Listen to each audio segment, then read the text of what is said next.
করে, নিজের তো একটা কথা বলার মুরত নেই। তা আমার কথা উঠবে না তো কার কথা উঠবে? পাড়ার লোকের কথাই নাকি? আমার কথা উঠবে আমার ছেলে। আরে বাবা তোমরা দুজন একটু চুপ করবা। এই চুপ করবো কেন রে? চুপ করবো কেন? সারাক্ষণ বউয়ের ফোনে কথা বলা, তাই না? আমার ফোনে কথা বলতে পারবি না তাহলে আমার বিয়ে করেছিলি কিসের জন্য?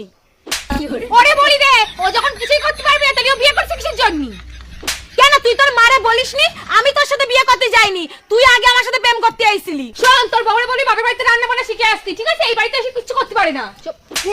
তোর মারে ঠিক করে বলি দে, ওটা আমার বাপের বাড়ি, হোটেল ম্যানেজমেন্টের কোর্স না। তুই বলতে পারছিস